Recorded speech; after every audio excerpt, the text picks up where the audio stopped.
ನಮಸ್ತೆ ವೀಕ್ಷಕರೇ, ಮೆಂಡೋ ನ್ಯೂಸ್ ನೆಟ್ವರ್ಕ್ಗೆ ಸ್ವಾಗತ. ನಾನು ನಿಮ್ಮ ದಿವ್ಯಾ. ಇದೇ ತಿಂಗಳು 24ರಿಂದ SLC ಎಕ್ಸಾಮಿನೇಷನ್ ಅಂದ್ರೆ ಅರ್ಧ ವಾರ್ಷಿಕ ಪರೀಕ್ಷೆ ಶುರುವಾಗ್ತಾ ಇದೆ. SLC ಅರ್ಧ ವಾರ್ಷಿಕ ಪರೀಕ್ಷೆಗೆ ಏಕರೂಪದ ಪ್ರಶ್ನೆ ಪತ್ರಿಕೆಯ ಬಗ್ಗೆ ಸರ್ಕಾರ ಚಿಂತನೆ ಮಾಡ್ತಾ ಇದೆ. ಹಾಗಾದ್ರೆ ಈ ಏಕರೂಪದ ಪ್ರಶ್ನೆ ಪತ್ರಿಕೆ ಅಂದ್ರೆ ಏನು?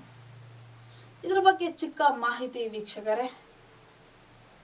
ಇದುವರೆಗೂ ಅಂದ್ರೆ ಇಷ್ಟು ವರ್ಷಗಳವರೆಗೂ SLC ಅರ್ಧ ವಾರ್ಷಿಕ ಪರೀಕ್ಷೆಯ ಪ್ರಶ್ನೆ ಪತ್ರಿಕೆ ಆಯಾ ಶಾಲೆಯ ಶಿಕ್ಷಕ ವೃಂದ ಅಂದ್ರೆ ಶಿಕ್ಷಕರು ಏನಿದ್ರು ಅವರೇ ಪ್ರಶ್ನೆ ಪತ್ರಿಕೆಯನ್ನ ರೆಡಿ ಮಾಡ್ತಾ ಇದ್ರು.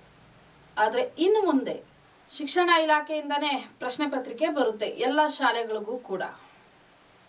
ಯಾಕೆ ಈ ರೀತಿ ಸರ್ಕಾರ ಚಿಂತನೆ ಮಾಡಿದೆ? ಕೆಲವೊಂದು ಶಾಲೆಗಳಲ್ಲಿ ಅರ್ಧ ವಾರ್ಷಿಕ ಪರೀಕ್ಷೆಗೆ ಎಷ್ಟು ಸಬ್ಜೆಕ್ಟ್ ಅಂದ್ರೆ ಪಾಠ ಮುಗಿಬೇಕಿತ್ತು, ಆ ಒಂದು ಪಾಠಗಳನ್ನ ಮುಗಿಸ್ತಾ ಇರಲಿಲ್ಲ ಟೀಚರ್ಸ್, ಆ ಒಂದು ಶಾಲೆಯ ಶಿಕ್ಷಕಿಯರು.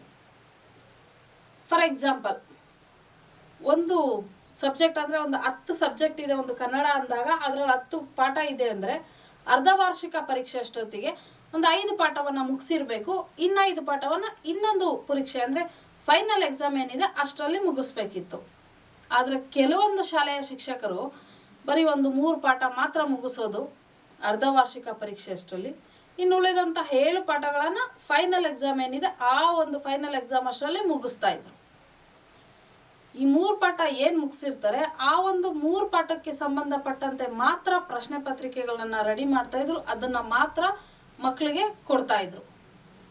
ಎಲ್ಲೋ ಒಂದು ಕಡೆ ಇದು ಮಕ್ಕಳಿಗೆ ಬರ್ಡನ್ ಕೂಡ ಆಗ್ತಾ ಇತ್ತು.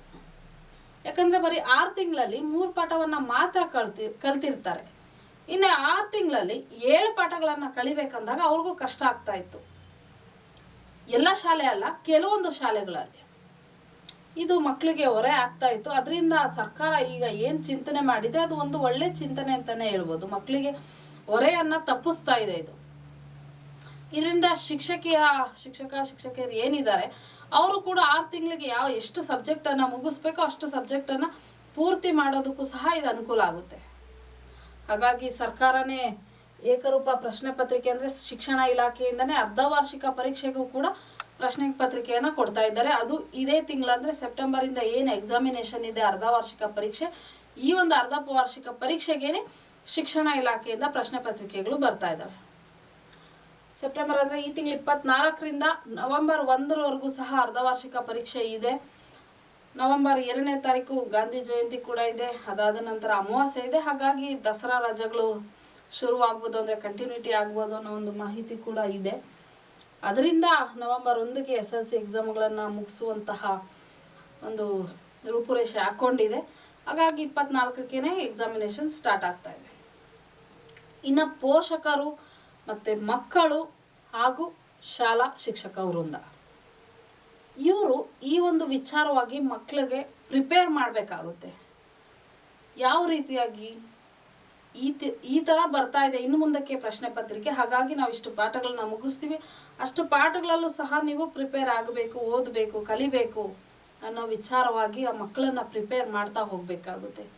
ಮೆಂಟಲಿ ಮಕ್ಕಳನ್ನ ಪ್ರಿಪೇರ್ ಮಾಡಿ ಇನ್ನು ಈ ಒಂದು ಶಿಕ್ಷಣ ಇಲಾಖೆಯಿಂದ ಬರುವಂತಹ ಪ್ರಶ್ನೆ ಪತ್ರಿಕೆಯ ತಿದ್ದುಪಡಿ ಅಂದ್ರೆ ಕರೆಕ್ಷನ್ ಆಯಾ ಶಾಲೆಯ ಶಿಕ್ಷಕ ವೃಂದನೇ ಮಾಡ್ತಾರೆ. ಅದು ಶಿಕ್ಷಣ ಇಲಾಖೆಯಿಂದ ಯಾವುದೇ ರೀತಿಯಾದಂತಹ ಕರೆಕ್ಷನ್ ಇರಲ್ಲ, ಶಾಲೆಯಲ್ಲೇ ಕರೆಕ್ಷನ್ ಆಗುತ್ತೆ. ಅವರೇ ಶಾಲಾ ಶಿಕ್ಷಕರು ಏನಿರ್ತಾರೆ ಅವರೇ ಒಂದು ಮಾರ್ಕ್ಸ್ಗಳನ್ನ ಸಹ ಕೊಡ್ತಾರೆ. ಇದರಲ್ಲಿ ಯಾವುದೇ ರೀತಿಯಾದಂತಹ ಗೊಂದಲ ಬೇಡ. ಏಕರೂಪ ಪ್ರಶ್ನೆ ಪತ್ರಿಕೆಯಲ್ಲೂ ಸಹ ಯಾವುದೇ ರೀತಿಯಾದಂತಹ ಗೊಂದಲ ಬೇಡ. ಶಿಕ್ಷಣ ಇಲಾಖೆಯಿಂದ ಬರುವಂತಹದ್ದಷ್ಟೇ ಇದು.